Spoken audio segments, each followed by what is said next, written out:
Hi, I'm Brittany Ashley, your host of Breaking Norms, Building Dreams, your guide through this transformative journey in both business and life.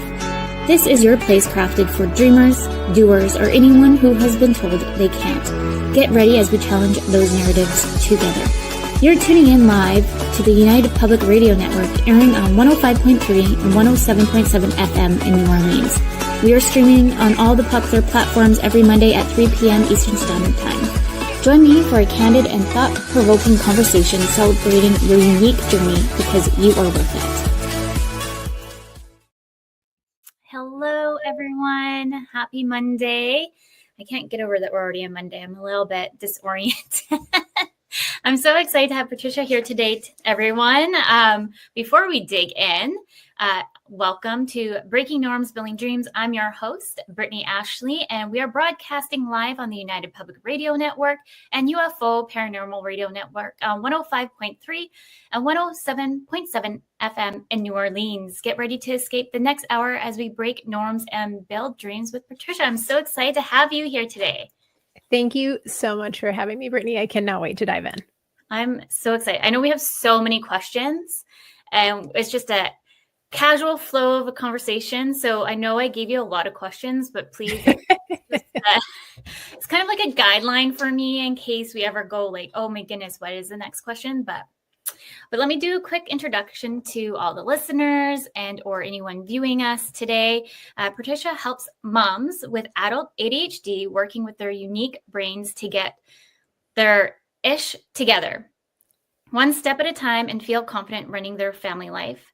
She hosts Motherhood in ADHD, a top 5 parenting podcast, encouraging mamas with practical strategies and relatable missteps. I'm so excited to dig in more. And I know we have your checklist. So just so everyone's kind of coming in, I'm just going to I'll have your checklist at the bottom and we'll just keep on going there. But maybe you can tell everybody kind of how you started and a little bit more about you. Oh, well, and it's, I think everyone's story has these twists and turns where you're like, I did not think I was going to end up here. But if I roll back to, I was originally diagnosed back in the year 2000. When I was in college. I was actually at Tulane University in New Orleans. And I just went from a excellent student. I mean, I'm an A+ oldest daughter. I just followed the rules and I did everything I was supposed to do. And then I showed up at college and I literally fell apart. I was on academic scholarship and was in danger of losing it because I was failing out, and just everything was falling apart. And I didn't understand why. I was like, I don't get it. I have done so well to this point and I always did exactly what I needed to do. And now it's not working. And thankfully, a wonderful doctor at the Student Health Center caught what was going on. And she's like, I think you have ADHD. And I was like, what is that? Because back then, girls were not usually diagnosed and it really wasn't talked about. So she said, I think this is what you have. And she sent me to the Student Services Center. And I did a full workup with a lovely lady who was doing her master's. So I got the full shebang of tests. Wow. So, I for sure have ADHD and was able to get myself through college, which, I mean, we can dive in more today, but I'll give you the short version right now. And I just figured out how to duct tape and spitball my way through being a grown up. And then once I had kids, it really fell apart again, because while I was just responsible for me and I was teaching for many years, I knew how to work with my students and school is very regimented. So that was really good for me. I had it all together. And then when I all of a sudden had a newborn and there was no schedule and there was no one telling me what to do and I wasn't sleeping, it all fell apart again. And that's when I realized I might need to go back and revisit this. Whereas I had spent the previous 15 years figuring it out on my own, but not telling anybody that that's what I was dealing with. Yeah. And then I couldn't anymore. It wasn't feasible. And I was like, there's got to be other people out here who know what this is like and get it. And I started Googling and I couldn't find much. And I was so sad to think this surely isn't the life that I was meant to live. There's got to be other moms out here like me. It can't just be me. Yeah. And that was the beginning of me starting that, hey, if I can't find it, then I need to make it. I need to put it out there. And lo and behold, here I am. I'm like, fast forward, how long ago was that? I started the podcast 6 years ago. Now I have over 1 million downloads. So I'm clearly not the only one. No. And it's this, like, you can see all the pieces come together of being a teacher and helping others and running a business, and then putting that all together into, okay, this is actually a way that I can help people in a tangible way. And I want moms to know that you're not the only one, and you can be successful, and it just looks differently than everyone else is doing. I love that. Well, you and I were just talking before you even just got onto the show too. Like, where did Breaking Norms, Building Dreams came about? And really, at the end of the day, I was diagnosed with dyslexia at age 6, but I was not diagnosed with ADHD. I'm self-diagnosed with ADHD after having multiple researchers on the show being like, Brittany, you probably knew. I'm like, look into that. Now that I've like been researching so much more, I have the understanding that dyslexia and ADHD kind of overlap a little bit. They're friends, yes. And so I'm like, it makes so much sense why Brittany's always going 200 miles a minute, doing 600 different things. No one can ever catch up to me. Like, I just had this conversation with somebody last week, and they're like, I was digging into your everything that you do, and I'm like, how does she do it? I don't know some days. Powered by ADHD, that's how you do it. It's my superpower. But on that premise of where did the show come from? That's why I wanted you on the show. I named it Breaking Norms, Building Dreams. One, because I was getting tired of being put in a box, being told that I was not allowed to be in an organization because they couldn't give me extra time to do my exams. Like, I suck at exams. Like, I'm already have anxiety with exams, like all the things. And so I did psychology testing to get approved of getting extra hours of all these things. And then I've been told, like, into this other program, no, you can't have it. And it's like, well, that's unethical. Part of your trade is to be ethical. And so that's why I was like, I won't say the name of the company, but it's just kind of where I'm like, well, that doesn't sit well with me. I'm getting tired of being told no. And my whole life, I was always told no. Like, when I did my marketing communications, I have so many diplomas and degrees. I pretty much got pulled aside from the teacher being like, you're not allowed to be in this program because you have dyslexia. And I was like, what? I was just so taken back. So the premise of the whole show is we are worthy of whatever we want to pursue. So that's kind of building dreams, and then breaking norms. I like to talk about societal norms like ADHD, because everyone has their kind of stigma, motherhood stigma.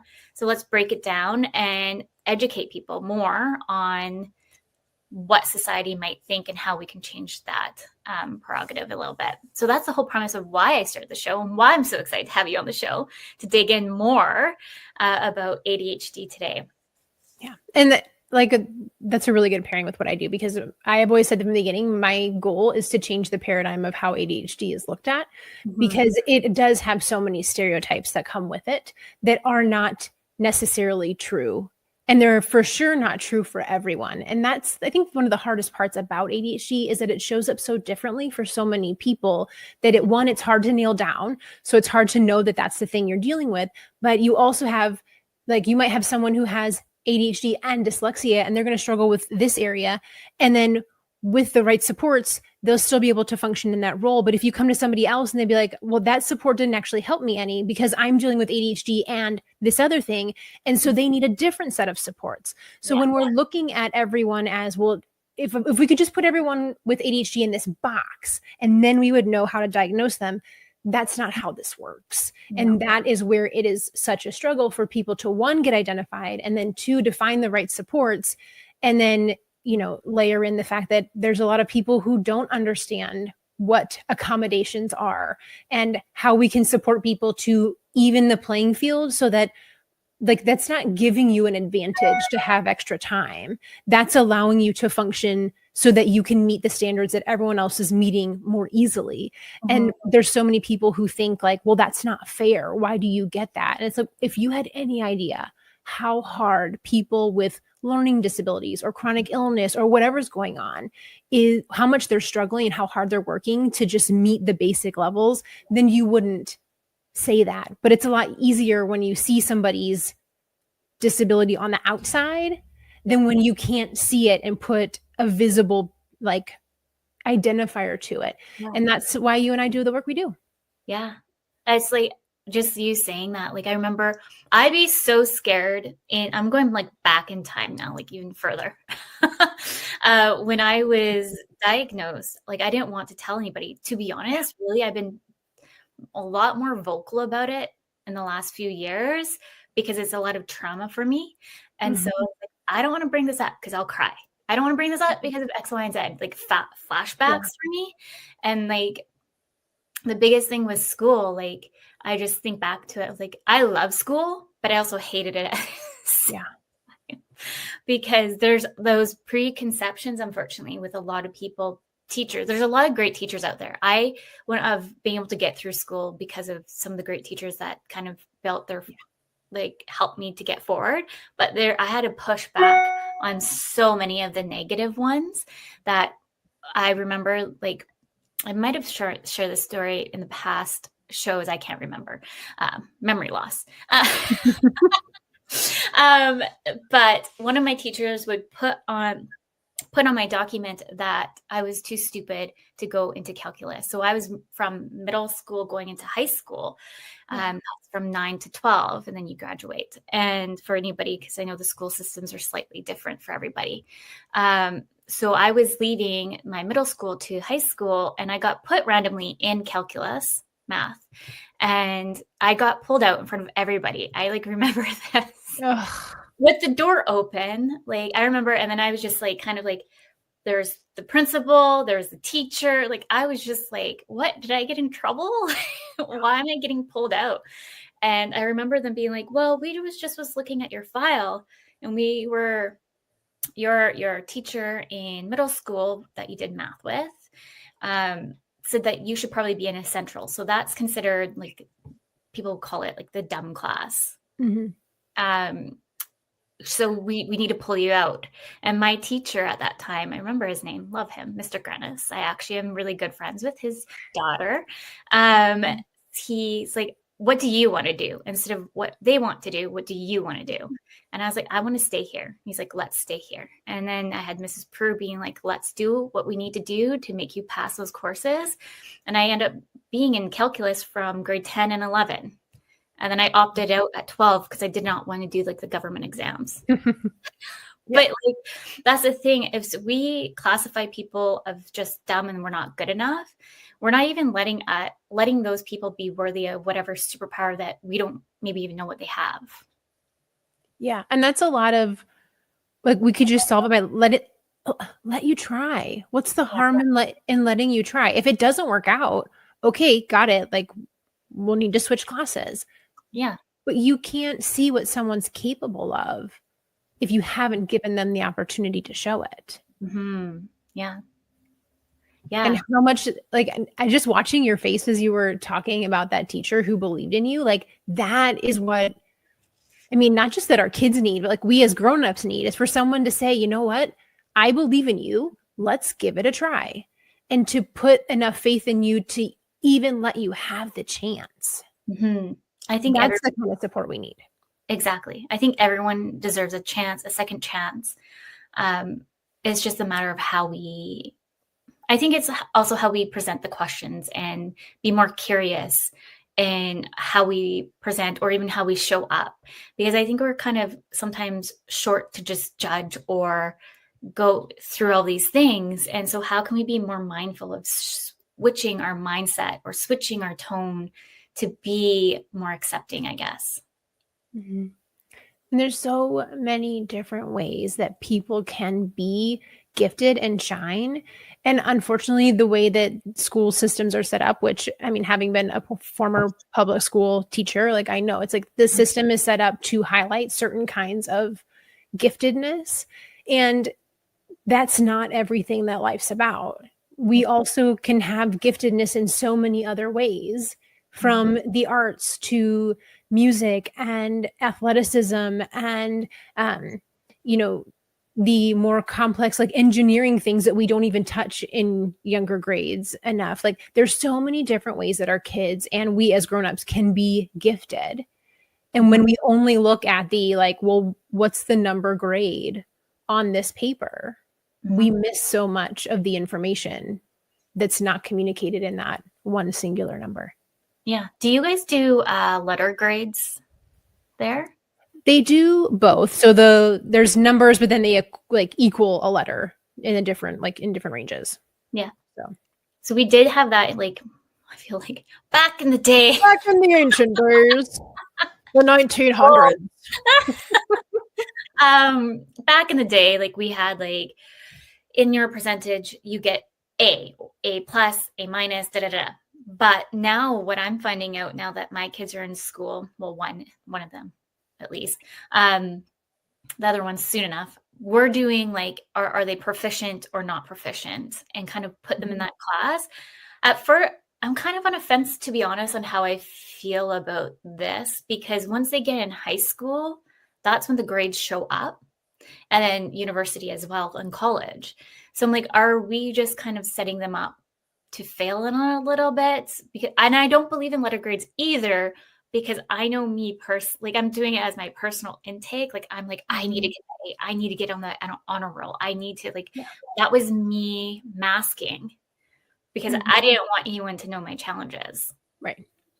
But I'm kind of on the fence of that. I guess we'll see what happens. I'm an advocate for my kids. Right now my daughter's going to be going through psychology testing and ADHD testing to see, because it is hereditary.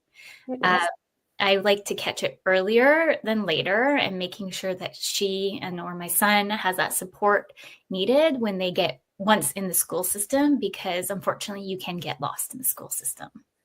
Very much so. And the hard part is like, it's such a double-edged sword, is that when you have a teacher who really understands and is willing to work with you, and they know that that's what you're struggling with, they're going to offer so much more support.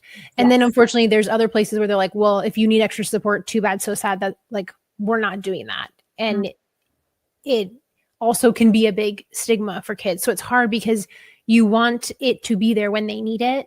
And also knowing that there are some people who are going to judge you no matter what. And you can't change what other people perceive or see, as much as we sure wish we could.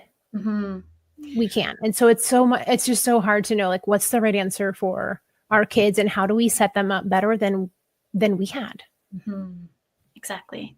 I find, I know you mentioned, let's just go back, because I know you mentioned like stereotypes a little bit there of like, because really a lot end up just hyper focusing on children for ADHD. And we as women kind of got lost along the way, I would say. And everyone's like, oh, it's because of TikTok, or it's because of social media, of why everyone's like, I have ADHD, and at the end of the day, it's called probably science, that everything's coming out, and we're starting to evolve and understand more of why we're doing certain things behind the scenes, and know that that's, I don't want to say like it's classified underneath ADHD. Yeah. So the more that I spend time with my people who have ADHD, the more that I'm shifting my perspective on it. And I don't necessarily think that it's just male, female. I think there's more nuance to it. And what it is that when you have let me back up for a second. So ADHD has 3 different types. There's the hyperactive side, which to me, I like to call them like the more external symptoms, where they're more visible to everyone else around you. Then you have the inattentive side, which are more of the internal symptoms that aren't as visible. And then you have the combined type. So both. Oh. And when you have the hyperactive side, or combined, because that includes hyperactive, everyone around you starts to notice, because a lot of characteristics of ADHD are considered annoying, or, you're struggling in school, like those things that are obvious, and people are like, ooh, wow, that person is really struggling, we should help them. Or wow, this person is driving me bonkers, we should do something about that. So when we have those external symptoms, those people get caught and noticed earlier. Whereas those of us who have the more inattentive side, those things can go unnoticed and people don't realize you're struggling as much as you are. So that doesn't get the attention of other people to see like, oh, wow, that person really needs help. So it's not necessarily just male, female, but generally speaking, women tend to have more of these internal or inattentive symptoms than males. So it is easier for us to fly under the radar, to figure out how to mask just the way that we are socialized, to figure it out and make it work and pay attention to details. Those things are ingrained in us more so as women. And if you're a guy, like you usually have people in your life who will help you with those things, like your mom or your wife or your executive assistant. And you have that support there for you. When you are the person who's supposed to be doing these jobs that are detail oriented, which tends to be more of a female job, like being a mom or a wife or an executive assistant, you don't have someone to outsource these things to. So you have to struggle so much more to get there. And so I think there are actually quite a few men who have the inattentive that have not been diagnosed, but I think it's easier for them to have the supports in place as opposed to women who tend to have more of the inattentive symptoms, and they don't have someone to outsource those things to. Like and I wish that it wasn't that stereotypical thing, but it's like how many dads are like, I don't know who my kid's doctor is or when the permission slips are due. Like that's mom's job. And so we don't get to be like, well, I'll just hand that off to who am I handing that to? Nobody. I have to figure out where the permission slip is. And I'm the one who lives with the guilt with the fact that I forgot to give it to my kid signed and they can't go on the field trip. Like that tends to be more of a female issue. So given all that, generally speaking, women will tend to fly under the radar more because our symptoms tend to be not a nuisance and not as obvious. So that like spectrum of, if you will, of symptoms is so different for everyone. And I'm like, did I even answer the question I got on my soapbox about? I'm like, did I answer the question? This is where my ADHD shows up and I'm like, ooh, was I listening? Did I pay attention? No, it's supposed to be answering. It was perfect. No, I like that perspective though. And I never even thought of it that way, to be honest, the more that you're thinking of that, like just speaking on that, I was like, oh, I forgot about the agenda book again for the 6th time. Yes. And so I just think there are so many people who have inattentive ADHD and have no idea. There are just so many. And like when you were talking earlier about it being hereditary, it's like, okay, studies show that there's about 2.5% to 5% of people have ADHD, but that's the people who've been diagnosed. How many more people are not diagnosed? My guess it's probably closer to about 10%. So if you say general population is 10% of people have ADHD. Now compare that to when you have ADHD, your kids actually have like a 50 to 70% chance of having ADHD. And if both parents have it, it goes up even higher. So you then create family systems full of people with diagnosed or undiagnosed ADHD. And it just is like this snowball effect of people struggling who are in families with people who are also struggling. And it is so much more difficult when nobody in the family has any skills to lean on. And a lot of times they don't even know. They don't know. And then I feel like because it's kind of in a way, still people don't want to talk about it because they're ashamed. And I feel like, and that's why I think I love talking about this so much on the show, is that we don't need to be ashamed.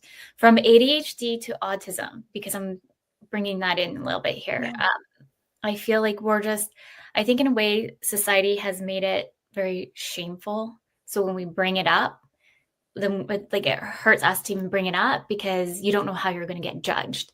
So like going back to the full circle of why I started the show is to educate. And I don't know half the things for ADHD or autism, but the one thing I do know is that I want to educate myself enough or educate myself more so I can be more prepared to help my kids out or just to help spread the word a little bit more of a nicer tone than just being so negative. Because I find it's gotten along a lot better as years has come through.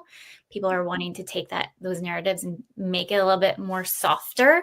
But I find that unfortunately, like if you get on the wrong side of TikTok, like it's just downhill.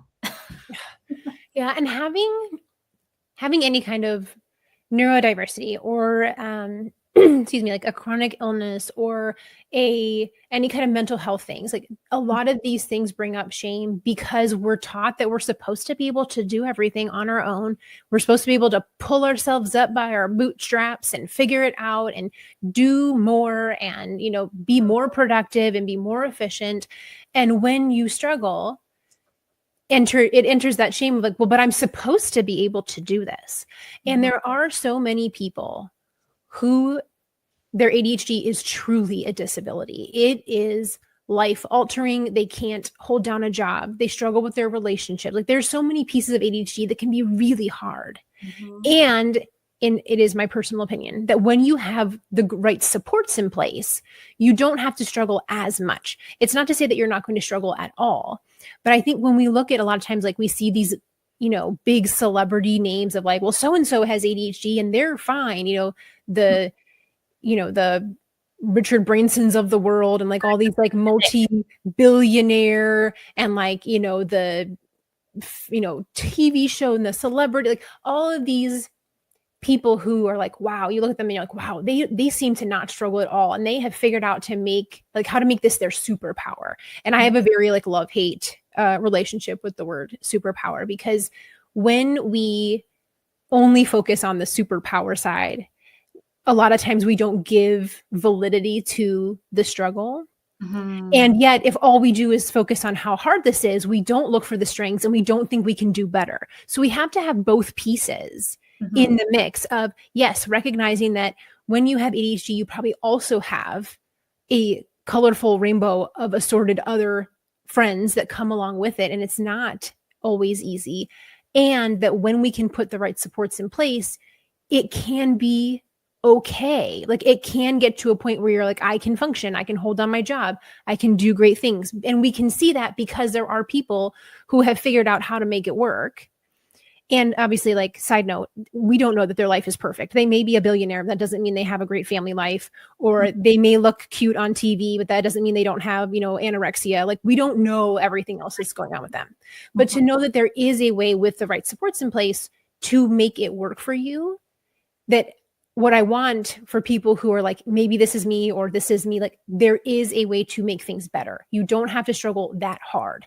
It's not going to be a cakewalk. But I don't think anybody in life gets a cakewalk. I don't think there's anybody anywhere who's like, wow, this is the easiest thing I've ever done. Being a human, piece of cake, totally like, I don't know why people complain about, no, that's not a real life thing. Everybody has struggles. Everybody has things going on. So how do we take the things that you've been dealt and make it easier for you? My rule of thumb is we all have strengths, but let's also know the weaknesses. And then how can we build a proper system to support those weaknesses? And I really, really, any employers listening out there, feel like we need to start taking that into kind of our forte moving forward all the time, because you just don't know. Sure, they might look great on paper, but they might be struggling in certain areas, ADHD, and you just don't know. Like I personally hate answering the phones, because if they tell me how to spell their name over the phone, my brain's like, oh my goodness, I can't. Blah, blah, blah, blah, blah. Oh, that's what they said. Lovely. Yeah, I'm very similar to that. I really struggle with auditory processing. It's hard. And I never realized that was probably interconnected with my learning disability. Because I started off as administration and I just struggled. But you know what? If I had the proper systems to get me through it, it wouldn't be so scary. Like I had severe anxiety answering the phones. And like even just looking at like general 9 to 5, I was like, no wonder I didn't fit in. Yeah. And there are so many. I understand it's hard to tailor jobs to every single person, but yet we hired an individual to be in this job. We didn't hire a like faceless pile of people to do the job. So when we are able to create an environment where different people can function, it's like, you know what, there's probably a lot of things that this person's very good at that you could use as their strengths. And then the more we can take the pieces off that they're not good at and find someone else who is really good at that. Yeah. So like for me, I am very administratively gifted, and that's not, most people with ADHD hate admin work. But like you said, like answering the phone, like when somebody repeats their phone number, I'm like, one number at a time, please. like a string of numbers, that is like my worst nightmare. Please don't. And so there's plenty of things that I'm good at. So like if you need 7 ideas of how we're going to solve this problem, I'm your girl. But if you want me to write down 7 phone numbers, I'm like, not mine. There's someone else more qualified for this. But to me, like coming up with new ideas is way easier than copying down phone numbers. And most people will be like, all you need me to do is just write down numbers. Like that's nothing. Yeah. But like my brain just can't comprehend. Like I'm better if I've noticed if someone's like 38, 85, I'm like, got it. But if you're 3, 8, like what? Back it up. My brain got lost in the land of 3. Oh yeah. When we get to the end of phone number, I'm still writing down the area code. Yeah. I have not even gotten to the second section of numbers and they've already finished talking. I'm like, nope. But on that point, like we don't have to, like employees are probably like, oh, what do you mean I have to do another thing? But the thing where I'm at saying is just ask more curious questions. And that's what I do with my team. I have a team of amazing women across Canada, and we all specialize in different areas. And I take the time to understand, and a lot of us are neurodivergent. And I just love it because I'm a visionary. I think of strategy, and then we have somebody else who just really loves more of the admin and executive assistant stuff and thrives on that. And we make such a full elite team that makes us like powerful. And so that's what I'm just trying to say for anybody listening is you don't have to change up your whole model, but if you take the time to listen and take your time to ask those extra curious questions, then just assume you're just you're just going to move that needle in further with your team. And I like my team to know that I'm there with them. I'm learning aside with them. And I don't want it to be ever look like I'm like too good to not learn. That's just, like, that's my leadership style too. Yeah. I'm in the trenches because I want to learn and I want to know what they're struggling with, how I can also assist with navigating that with them. And sometimes those supports are just so easy. Like you said, if you say 38, that's so much easier than 38. So it's like, how easy is it to be like, okay, well then I'll just say like 387 instead of 387. Like that's not like a huge toll on your system. And most people who struggle with things, like I would say probably 80% of the time, they know a thing that's going to make it easier.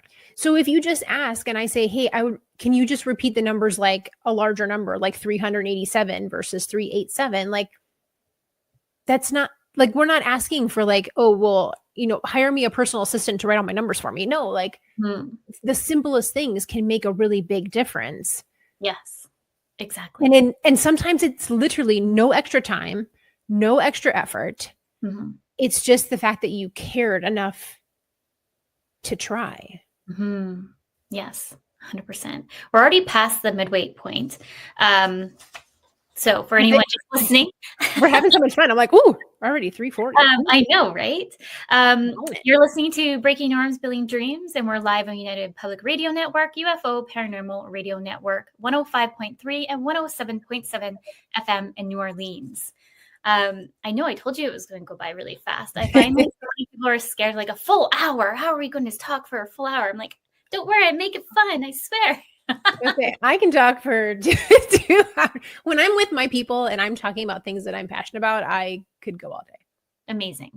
Well, that kind of leads into my next question on motherhood and ADHD.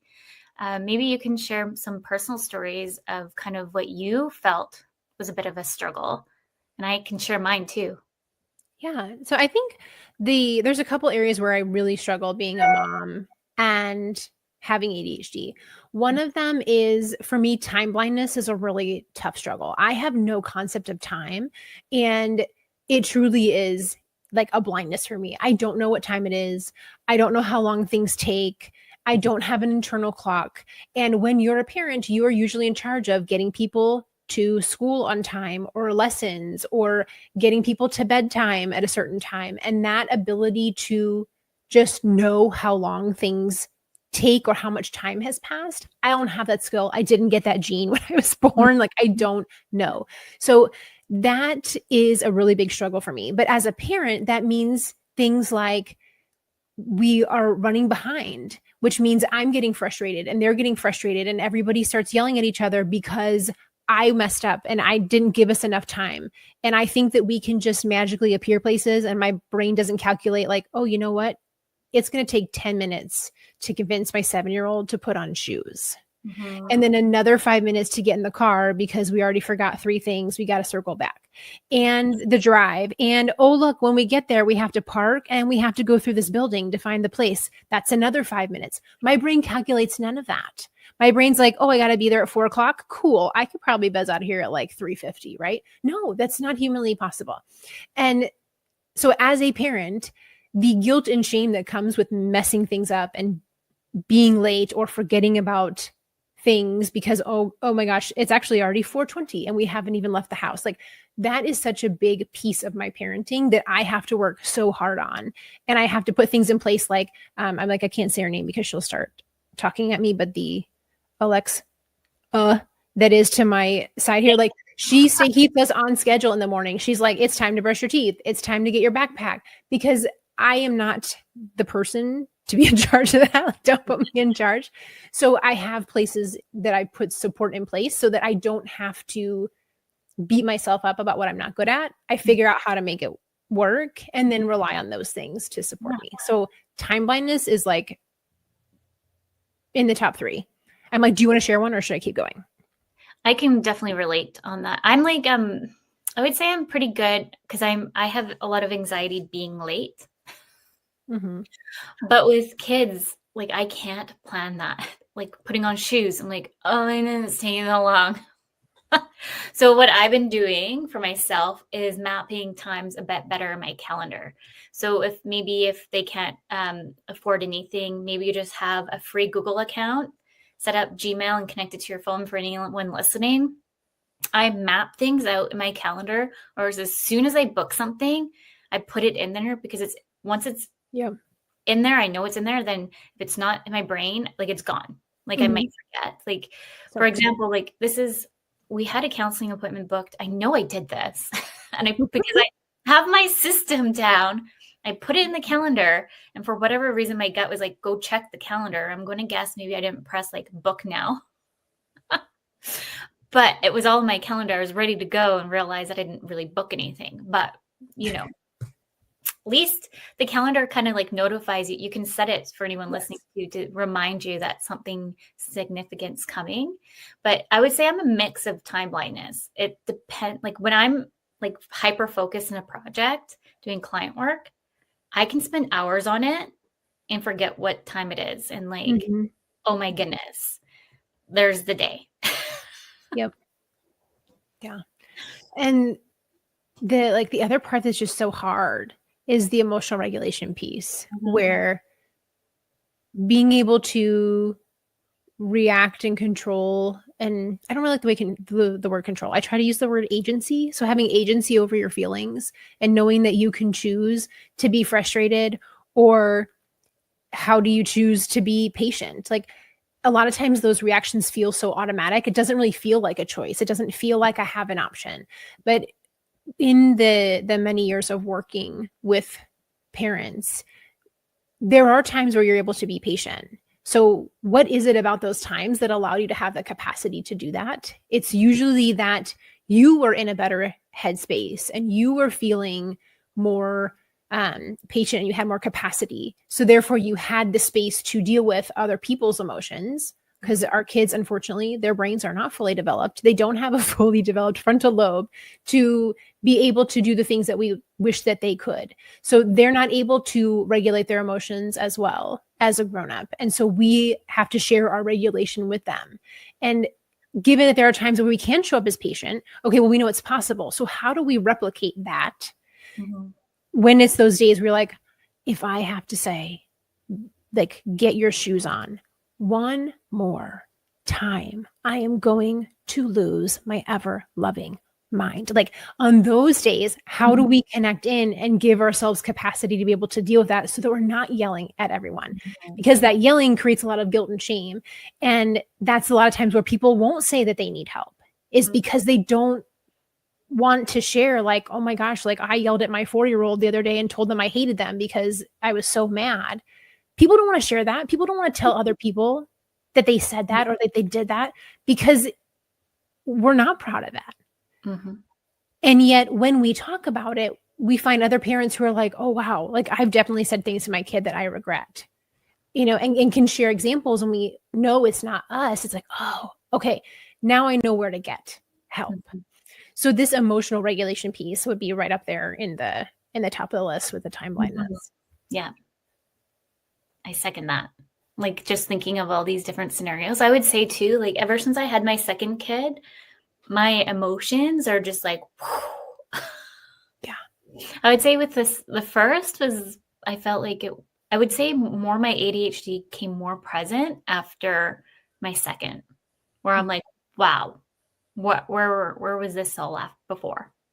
Yeah. Because you throw in like the fact that you're not sleeping as much, all the postpartum hormones, and having multiple kids means a lot more juggling, and two people asking you for things.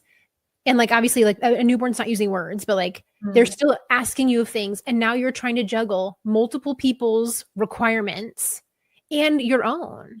And it's so much more of a load on your mental health, on your well-being, to be able to juggle all of these priorities.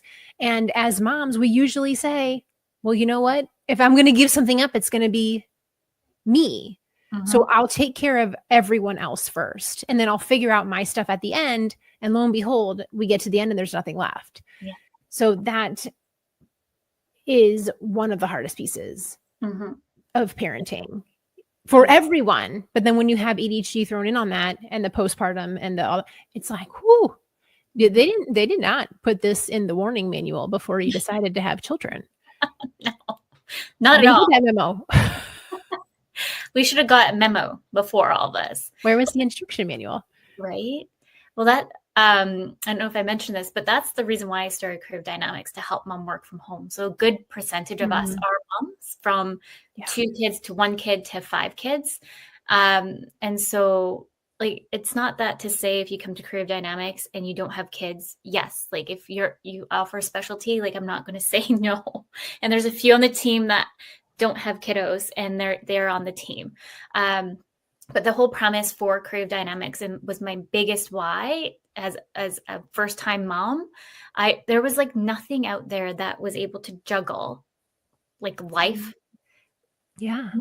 entrepreneurship, or anything like that, or just the 9 to 5. Like my background is in tech, and usually you can work from home. But really, at the end of the day, sometimes not. And it wasn't flexible. So there's not enough flexibility jobs out there for parents in general. It doesn't matter if you're a mom. It's just for parents in general. There's not enough out there. And that is the biggest reason why I started this company, is to have, because I know if I was a stay-at-home mom, I'd go bananas. Absolutely. I tried. I tried. It was so hard. And I think that happens a lot of times. Like, I mean, generally speaking, people who are entrepreneurs tend to have ADHD. Like, we're significantly more likely as someone with ADHD to start our own companies, because we're more comfortable with the risk taking. We're more comfortable with the unknown. We're more comfortable with juggling like the 17 hats that's required. But it is a whole nother ballgame. And I wish that there were more opportunities for parents to be able to figure out how to make this work. I was actually just joking with a friend earlier this morning, because our kids have 2 half days this week because it's conference, like mid-year conference time. It's like, how as a working parent do you juggle? Like they're out at 11:30 on Thursday and Friday this week. Yeah. It boggles my mind, like how, like sometimes even when I do pick up, like I just want to go up to the parents and be like, what do you do? What do you do? Because I'm like, seriously, what do you all do? Because I feel like there's so many that do work 9 to 5, and the amount, like my 1 kid's in daycare, and the amount, and when they're younger, they're sick a lot more. Yes. So you have to especially when you have daycare. They Exactly. get sick and then they can't go to daycare, which is where they got sick. It's just like, oh. And last year we had an experience where daycare got is a huge issue. Long story short, we end up not having daycare. And if I was in a 9 to 5, I would have been fired within a week. Yeah. And that's another thing maybe employers needs to do, is having a better grace period, because being a parent is hard and it's unpredictable, unfortunately. And we can't predict how the daycare systems, how all of these systems are in place to help us, don't end up really helping us. So I'm constantly, the kids are home today, but it's because everyone, I'm in Victoria, BC, we get snow once in a lifetime, and today it is snowing, and we don't drive here even if we get like the tiniest bit of snow. Yeah. Well, so like I'm in Houston and we had snow in Houston last week, which is bonkers because it rarely ever snows in Houston. And it's like, I look at the month of January and it was like, we had school holidays. We were back in school, but it was a short week, introducing back in. Then like one of my kids had a stomach bug. And then the next week was snow days. And then, Martin Luther King Day here in the US, they didn't have school. And then, this week we've got these conference days. I'm like, oh my gosh, are we ever going to school? Like, can we just have a normal week? And that is the reality of the juggle that all parents are doing. Exactly. And then when you throw in ADHD in the mix, it's like, I mean, I'm sure that there are so many parents listening being like, I didn't know that today was an early dismissal day until I got the reminder from the school that it was happening in an hour. Or if your kid's old enough to have a device and they're like, hey, where are you? Yeah. I'm waiting at the school to be picked up. And you're like, what do you mean? Yeah. That is so much for us to juggle. But like being able to laugh about it with other parents, like, yeah, it's still hard. I still can't work on Thursday and Friday. But yet to have someone to engage over, like this community means so much. Especially when you have ADHD, to know it's not just you. You're not the only one struggling. It's so important for us to have that support system there to take care of us. Like that's why I do group coaching. So you can have moms around who get it and being like, yeah, I've totally been there when I didn't realize it was a half day at school, or I didn't realize that there was a permission slip due. And then I had to leave work to go drop off the permission slip because of course we couldn't just email it, like, whatever. Mm-hmm. It's like, you need people around you to support you in that and laugh about it. And no, it's not just you. There are literally millions of us out here struggling with parenting and ADHD. So when it's not uniquely you're not broken, it's not a personal defect of yours, then you can start to put the systems in place to support you because it's not you. Yes. And that there are options available to be able to have support. Mm-hmm. And I would say, like I just was just saying, really, I just kind of more or less been told that I have ADHD. I plan to get tested, but right now I'm like hyper focused to get the kids tested right now. So I've, of course, put myself a little bit further on the back burner. Yeah. But where was I going with this? See, this is why, like, I noticed, by the way, I'm really bad at doing panel interviews ADHD because I hyper focus on everybody's response. And I'm like, oh, it's my turn. What was the question? Yes. Well, what you're saying is like, there's so many times where we recognize that our kids are struggling. So we put them first and then we're like, I'll deal with it later. Now, the good part about, I guess, if I can say this is a good part, you don't need an ADHD diagnosis to be able to look for support. Like it's not, unless you want to have medication, like, yes, you need to have a full diagnosis because you're working with the doctor. But even if you're suspecting and you're like early in the journey, the whole point of having the diagnosis, besides having medication, or if you need supports like in school with accommodations, like it's really for you. It's for you to know it's not me. I'm not making it up. It's really more of like a self-validation thing. Yeah. Like 80% of it is so that you can feel sturdy about it. But here's the thing.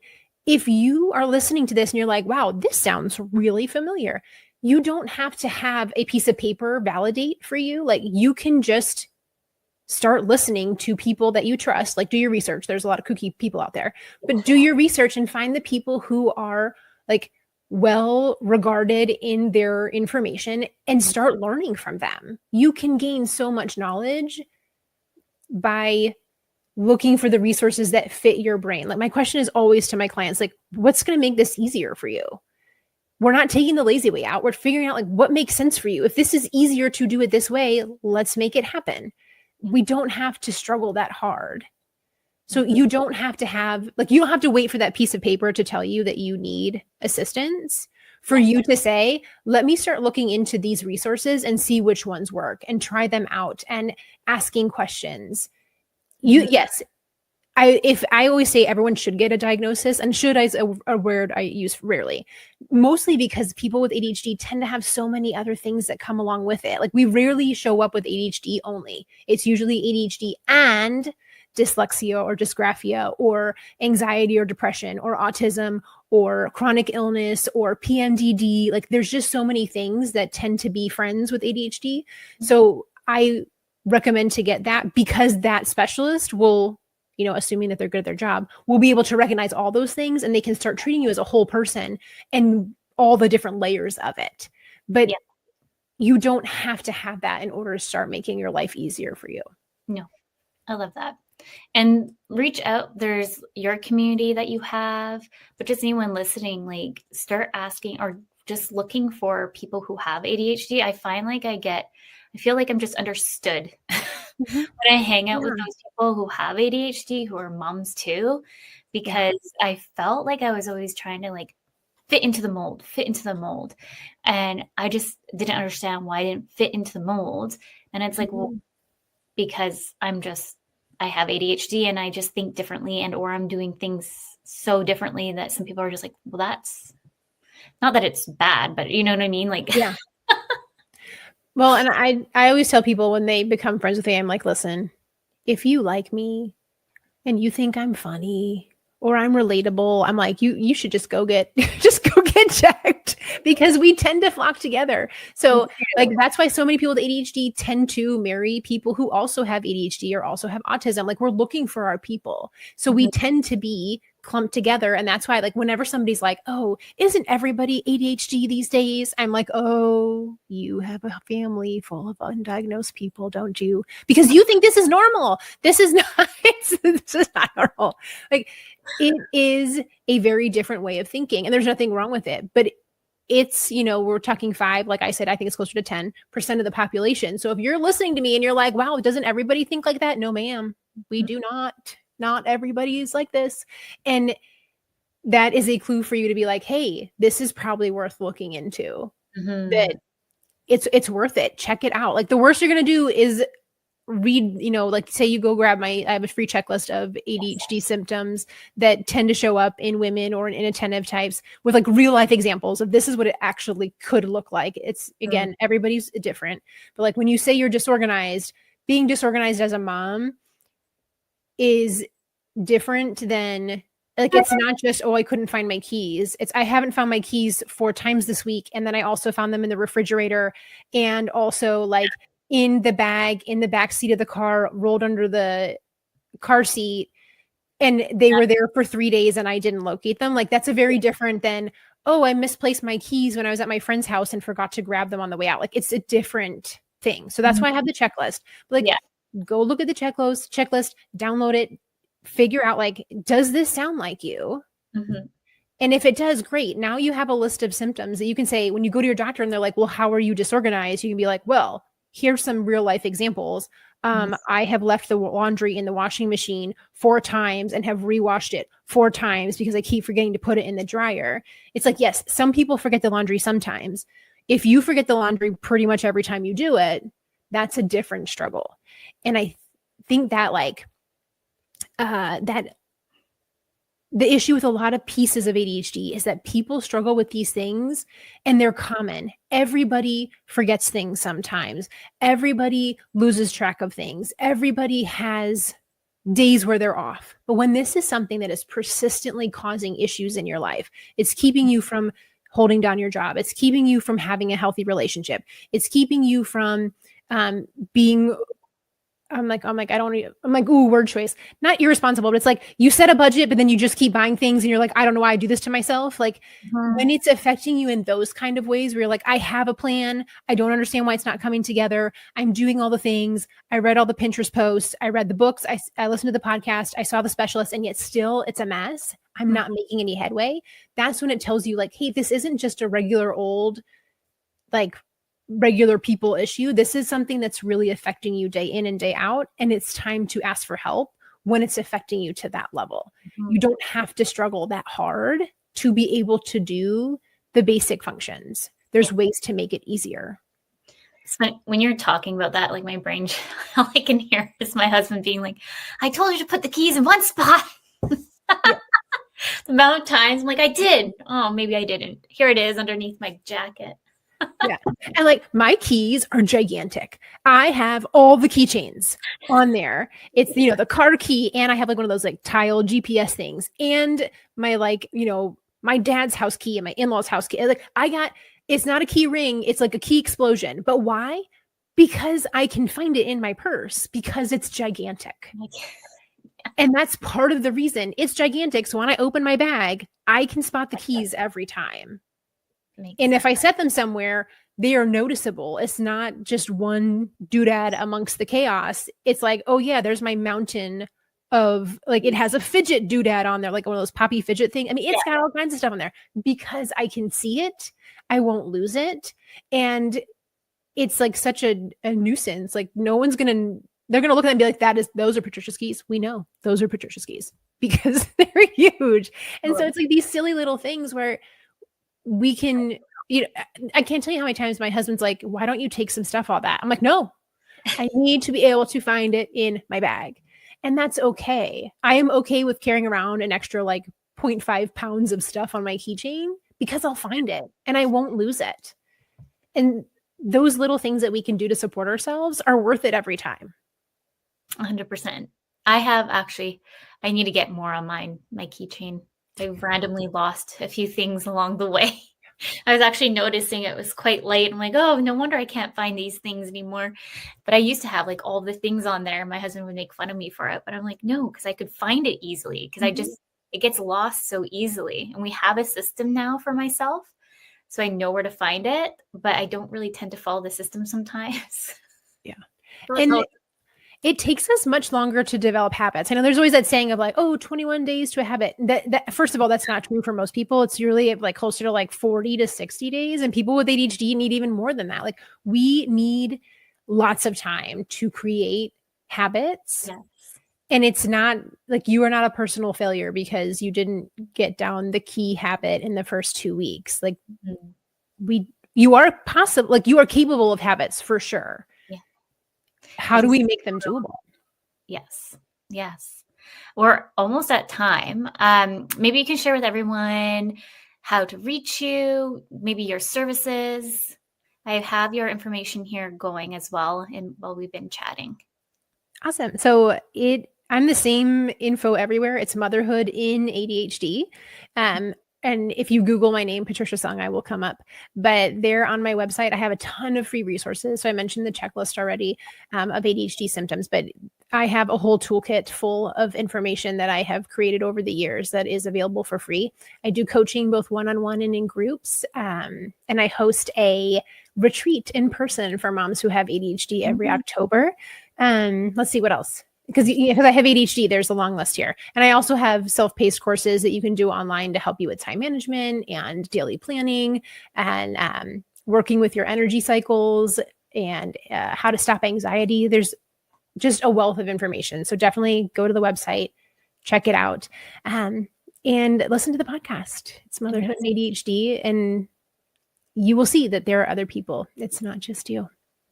I love that. And so anyone, if they're looking, I put the checklist within the comments. So just take a look in there. You should be able to see it. And then I'll just double check through after the show that the links are all accessible for everyone as well. But well, thank you, Patricia, for coming on today. It was such a pleasure. I heard your name throughout the Vine, and I was like, I started researching you more, and I was like, I just have to have her on the show. So I was super excited to have you. Thank you so much. This is a long time coming. We had this on the books for a while, but thank you for giving people with ADHD a voice to speak out. And we can do really great things, even when you have a learning disability. We are very capable of being successful. And thank you for giving us space to do that. Well, thank you again for coming on the show. And thank you for everybody listening. We are going to be tuning in live next week. I don't even know what Monday it is. Monday next week. Breaking norms, building dreams. With that, everyone, remember your journey is unique and your worth is unquestionable. Thank you.